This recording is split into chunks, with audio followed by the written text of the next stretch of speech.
Hello दोस्तों, कैसे हैं आप लोग। ओनली यूपीएससी में आप लोगों का बहुत बहुत स्वागत है। मैं हूं सौरभ और आपका ये 5th लेक्चर है ज्योग्राफी का, जिसमें हम लोग कंटिन्यू करने जा रहे हैं हिमालय के वर्गीकरण का पार्ट। हमने पिछली क्लास में देखा था कि किस तरह हिमालय के जो पर्वत हैं उनको वर्गीकृत किया गया है विभिन्न नामों में, ग्रेटर हिमालय, लेसर हिमालय और शिवालिक के रेंजेस में। तो फिर इसी को आगे बढ़ाते हुए हमने पढ़ा कि ट्रांस हिमालय के क्षेत्र में कौन कौन से पर्वत आते हैं। तो हमने पढ़ा था कि K2, गासेब्रूम, राकापोसी 3 पर्वत शिखर थी और 3 पर्वत श्रृंखलाओं के नाम हमने पढ़े थे, जो कि जास्कर रेंज और लद्दाख रेंज और ये काराकोरम रेंज थे। तो उम्मीद करता हूँ कि आपको नॉर्थ से साउथ इसका सीक्वेंस भी याद होगा, क्योंकि हमने पिछले क्लास में बहुत अच्छे से पढ़ा था। और अब इसी को आगे बढ़ाते हुए सेशन को हम देखते हैं कि नॉर्थ इंडिया में जो हिमालय के पार्ट हैं, जिसे ग्रेटर हिमालय बोला जाता है, ग्रेटर हिमालय, अगर हिंदी में बोलते हैं तो बृहत हिमालय के ये रेंजेज हैं। तो बृहत हिमालय या ग्रेटर हिमालय के बारे में अभी हम देखेंगे। अगर आपने एटलस निकाला होगा तो आपके एटलस में दिखाई देगा ग्रेटर हिमालय यहाँ से ये स्प्रेड किया हुआ दिख रहा होगा आपको, ऐसे लिखा हुआ होगा ग्रेटर हिमालय। ये हमने लद्दाख से होते हुए जम्मू कश्मीर, उत्तराखंड और नेपाल से भी आगे हम देखेंगे कि इसका फैलाव है। तो सबसे पहले देखते हैं कि ग्रेटर हिमालय में जो पीक है उस पीक का नाम क्या है। तो आप यहाँ पे मार्क कर लीजिए, यहाँ पे दिख रहा होगा आपको एटलस में नंगा पर्वत लिखा हुआ, नंगा पर्वत ये पीक है, ये ग्रेटर हिमालय का पार्ट है और ये लद्दाख यूटी में ही आता है। तो लद्दाख के इस रेंज में हम लोग पिछले क्लास में पढ़े थे कि लद्दाख में इतने सारे ट्रांस हिमालय के पार्ट थे। अब ये जो ग्रेटर हिमालय के पार्ट हैं, नंगा पर्वत, वो भी लद्दाख के क्षेत्र में ही आता है।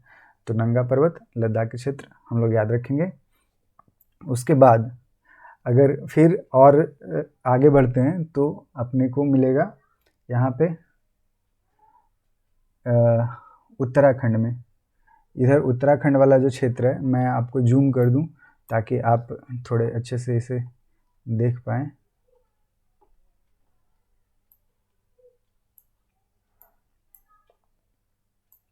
उम्मीद करता हूँ कि दिख रहा होगा। तो आप मैप में चेक करिए, उत्तराखंड के ऊपर यहाँ आपको दिखा कामेट, कामेट एक ट्रायंगल के साथ लिखा होगा, ये कामेट पीक है। ठीक है, कामेट उत्तराखंड में नॉर्दर्न पीक है। उसके बाद फिर नीचे आने पे यहाँ पे दिखेगा आपको बंदरपूछ, ये देखिए बंदरपूछ, आप मार्क करते जाएंगे। अगर आपके पास मैप नहीं है, एटलस नहीं है, तो आप भारत का एक ब्लैंक नक्शा बना लें और नक्शा में मार्क करते जाएं। ये उत्तराखंड का पार्ट है। तो कामेट, बंदरपूछ, फिर बद्रीनाथ,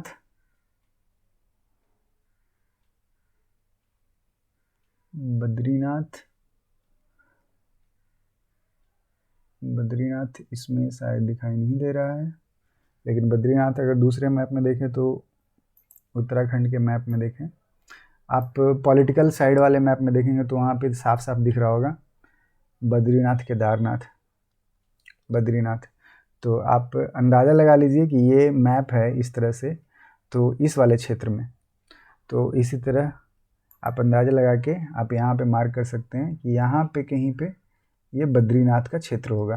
तो आप ये मार्क कर लेंगे बद्रीनाथ। और उसी के बगल में केदारनाथ भी है। आप पॉलिटिकल मैप में देखेंगे केदारनाथ भी आपको साफ साफ दिखेगा बद्रीनाथ के थोड़े से वेस्ट में। तो आप यहाँ फिजिकल में उसे भी मार्क कर लेंगे केदारनाथ। ठीक है, यहाँ पे कहीं पे केदारनाथ है, बद्रीनाथ के लेफ्ट में थोड़े से वेस्ट में। और फिर बद्रीनाथ, केदारनाथ, फिर नंदा देवी और त्रिशूल। तो नंदा देवी यहाँ पे आपको दिखाई दे रहा होगा फिजिकल मैप में ही, और त्रिशूल भी दिखाई दे रहा होगा। तो ये कितने सारे रेंज हो गए उत्तराखंड में? बद्रीनाथ, सॉरी, यहाँ पे सबसे ऊपर कामेट, बंदरपूछ, फिर बद्रीनाथ, केदारनाथ, नंदा देवी और त्रिशूल। हमने पढ़े हिमालय के पार्ट, जो कि ग्रेटर हिमालय के पार्ट जो कि उत्तराखंड में है, और एक पीक हमने पहले ऊपर पढ़ा था जो कि नंगा पर्वत था। नंगा पर्वत किसका पार्ट था? वो ग्रेटर हिमालय का पार्ट था। तो हमने यहाँ पढ़ा था नंगा पर्वत इधर, ये भी ग्रेटर हिमालय का पार्ट था।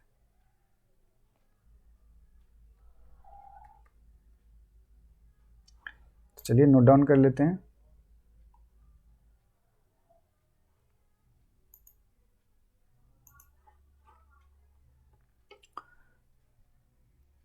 सबसे ऊपर हमने पढ़ा नंगा पर्वत,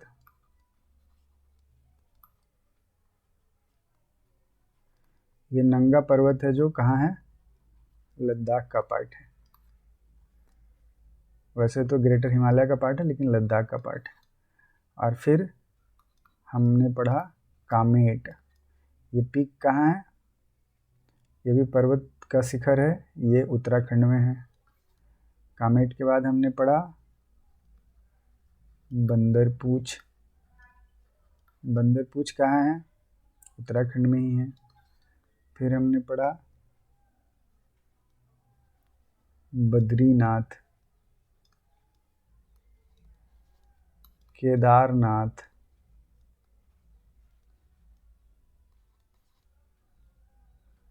फिर नंदा देवी,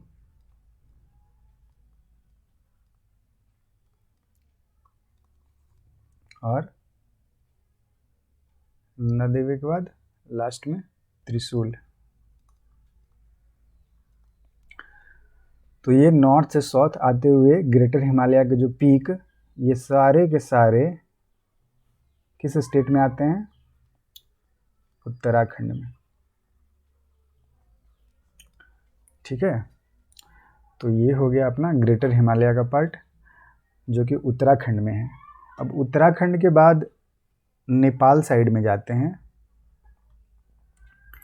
थोड़ा नेपाल की ओर बढ़ेंगे, क्योंकि इस पर्वत का स्प्रेड इतना ही नहीं है। ये यहाँ से हमने देखा कि ये यहाँ से स्टार्ट तो हुआ है, लेकिन इसका जो फैलाव है वो इधर इधर इधर इधर होता हुआ कहाँ तक गया है? यहाँ तक, है ना।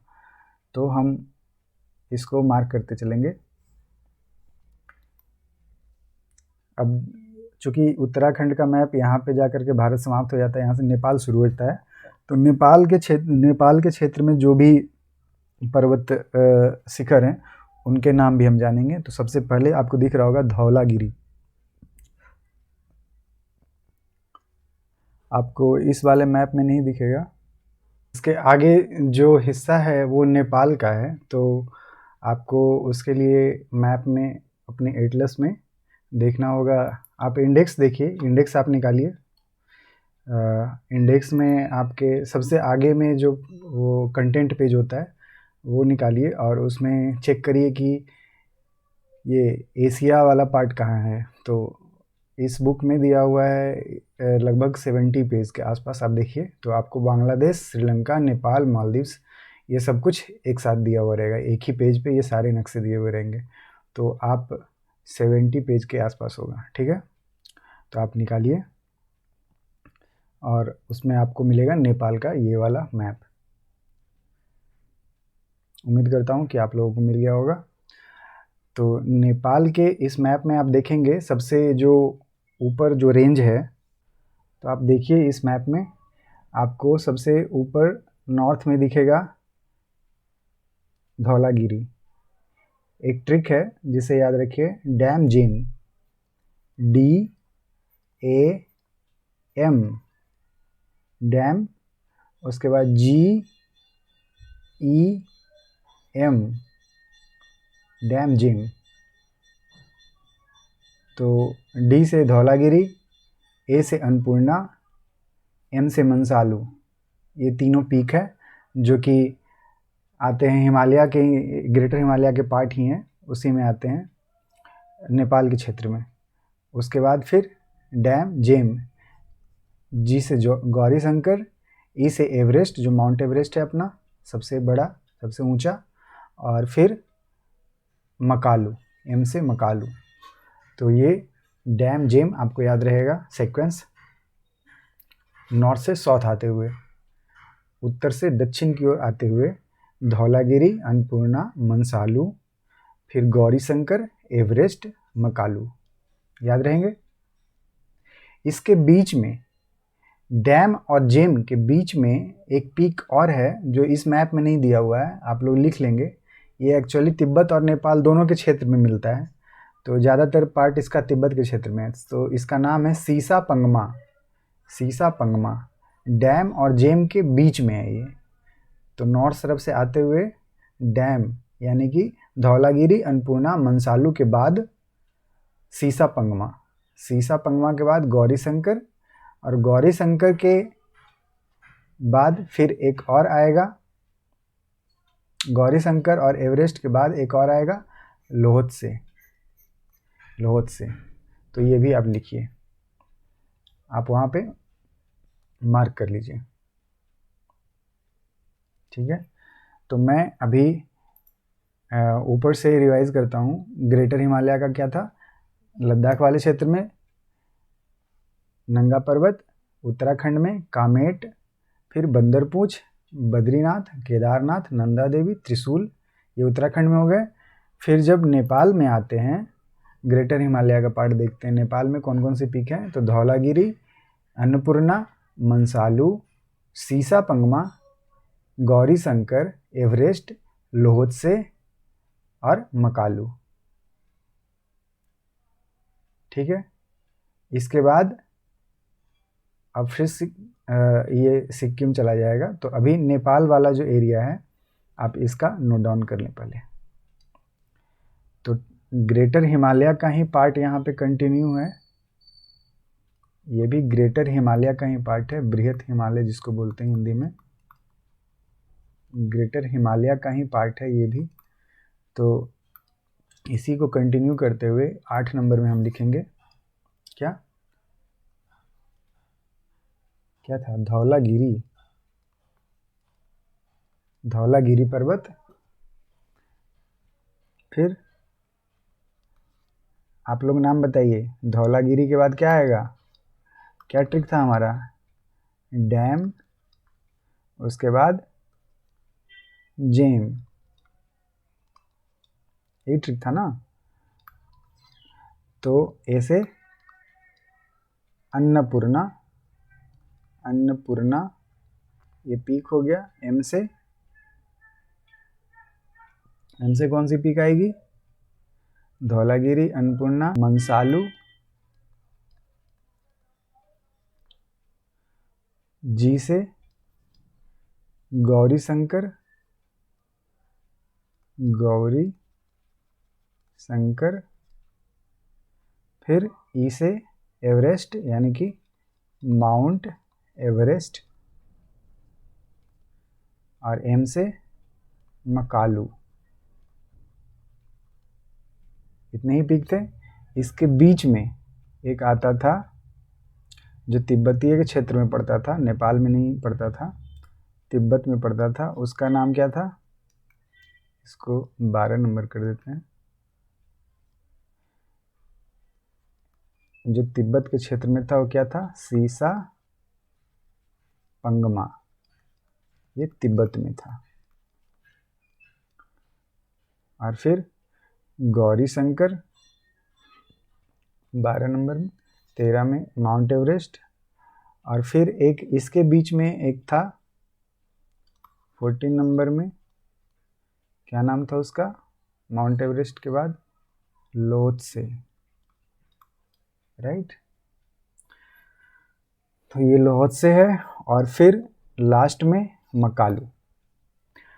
तो उम्मीद करता हूँ आपको याद हुआ होगा, आप रिवाइज करें एक बार, देखें यहाँ पे डैम जेम, सबसे पहले नेपाल में धौलागिरी, अन्नपूर्णा, मंसालू, फिर सीसापंगमा जो कि तिब्बत में ज़्यादा पार्ट आता है इसका, फिर गौरी शंकर। गौरी शंकर एक्चुअली तिब्बत और नेपाल दोनों में पार्ट आता है, लेकिन गौरी शंकर नेपाल में ही मानेंगे हम। और फिर लोहोत्से, सॉरी माउंट एवरेस्ट पहले, फिर लोहोत्से, फिर मकालू। तो ये सीक्वेंस रहा इसका, जो ग्रेटर हिमालय का पार्ट जो नेपाल में है। तो हम लद्दाख से होते हुए उत्तराखंड आए, उत्तराखंड से होते हुए नेपाल आए, नेपाल से और नॉर्थ ईस्ट की ओर बढ़ेंगे तो सिक्किम मिलेगा, फिर थोड़ा अरुणाचल प्रदेश मिलेगा। तो उन दोनों का पार्ट भी ग्रेटर हिमालय का पार्ट। लेकिन तब तक के लिए आप इन सारे नामों को रिवाइज कीजिए, एक बार मन में सोचिए, मैप सामने लेकर के, ब्लैंक मैप, ब्लैंक नक्शे के सामने खड़ा होकर के, या अपने कॉपी पे एक ब्लैंक मैप बना लीजिए और उसमें मार्क करिए खुद से, ताकि आपको ये सारा नाम खुद ब खुद याद आए। आप इस तरह का एक खाली मैप बना लीजिए और खुद से डॉट बना लीजिए और डॉट को फिर नाम दे दीजिए। तो इससे आप इस तरह एक बार कर लेंगे अगर मैप में, तो आपको सारा का सारा नाम याद हो जाएगा। तो इस पीक के बाद हम अगर आगे बढ़ते हैं तो हमें दिखाई देता है नेपाल का, नेपाल के बाद वो सिक्किम का क्षेत्र। तो आप मैप में देखेंगे अगर, तो मैप में आप इंडेक्स में आप निकाल लेना नॉर्थ ईस्ट का क्षेत्र। नॉर्थ ईस्ट का पार्ट आपको मिल जाएगा इधर। अगर आप इंडियन स्टेट में देखेंगे अपने कंटेंट में, तो लगभग इसमें 18 नंबर में दिया हुआ है Sikkim, West Bengal, north eastern state physical map. तो आप ये निकाल लेंगे, इसमें आपको मिलेगा सिक्किम का पार्ट। तो सिक्किम का नक्शा आप लोग देख पा रहे होंगे, मैं थोड़ा जूम कर देता हूँ।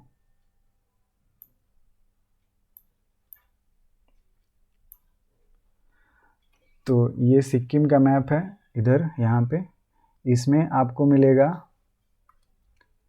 कंचनजंगा, कंचनजंगा पीक। तो नेपाल से बढ़ते हुए हम आ रहे हैं, कंचनजंगा पीक तक पहुँच गए हैं। और फिर और भी नॉर्थ ईस्ट की तरफ आते हैं तो अरुणाचल प्रदेश में एक पीक मिलता है कांगटो, ठीक है, कांगटो। और फिर अगर ये अरुणाचल प्रदेश के एकदम लास्ट में चले जाते हैं, कॉर्नर पे एक पीक मिलता है नामचा बरवा, नामचा बरवा पीक। नामचा बरवा पीक बहुत फेमस है। नामचा बरवा पीक क्यों फेमस है, किसी को मालूम है? नामचा बरवा पीक फेमस है क्योंकि इसी पीक के पास से टर्न होती है ब्रह्मपुत्रा रिवर। जो ब्रह्मपुत्रा रिवर तिब्बत से होकर के उधर तिब्बत के तरफ से होके आती रहती है ना, तो वो फिर अरुणाचल प्रदेश में एंटर करती है। तो अरुणाचल प्रदेश में एंटर करने से पहले इसको मुड़ना होगा ना, ये यहाँ से इधर से आ रही है, तो ये इधर से ऐसे ऐसे यहाँ से टर्न होती है। तो नामचा बरवा पीक के कारण वो इधर टर्न हो जाती है। तो नामचा बरवा पीक अपने को याद रखना है। तो हमने पढ़ा यहाँ पे क्या क्या, 3 पीक अभी हमने और ऐड किया, उसको भी नोट डाउन कर लेते हैं हम। ग्रेटर हिमालय में हम लोग पहुँच चुके थे मकालू तक। मकालू के बाद सिक्किम में, यहीं पे मैं लिख देता हूँ इधर,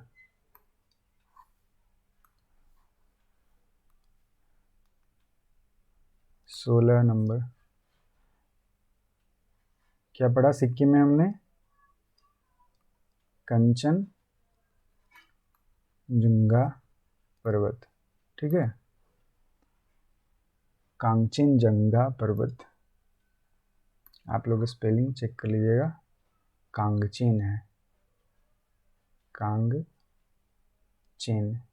ठीक है, कांगचनजंगा पर्वत, ये पीक हो गया। फिर अगर 17 नंबर देखते हैं, अरुणाचल प्रदेश में फिर चले जाते हैं। तो अरुणाचल प्रदेश में फिर पीक मिला था हमें कामेट। कामेट कहाँ, सॉरी कांगटो, कांगटो कहाँ पे है? कामेट तो हमने उत्तराखंड में पढ़ा था, तो यहाँ पे कांगटो, यहाँ पे है कांगटो। और लास्ट में हमने पढ़ा नामचा बरवा, नामचा बरवा पीक, ये भी अरुणाचल प्रदेश में। तो ये जो सारे हमने पढ़े थे, ये सारे पढ़े थे हम लोग ने नेपाल में, ठीक है। ये जो पढ़ा हमने ये सिक्किम में, और ये दोनों जो पढ़ा हमने ये अरुणाचल प्रदेश में, ठीक है। तो उम्मीद करता हूँ कि आपको समझ आया होगा। अभी हमने पूरा हिमालय का क्लासिफिकेशन हमने कंप्लीट कर लिया है। हम लोगों ने ग्रेटर हिमालय के सारे पर्वत जितने शिखर थे उनके नाम जान लिए हैं। यहाँ लद्दाख से होते हुए, उत्तराखंड से होते हुए, नेपाल होते हुए, सिक्किम और फिर अरुणाचल प्रदेश। तो उम्मीद करता हूँ आपको ये समझ आया होगा अच्छे से।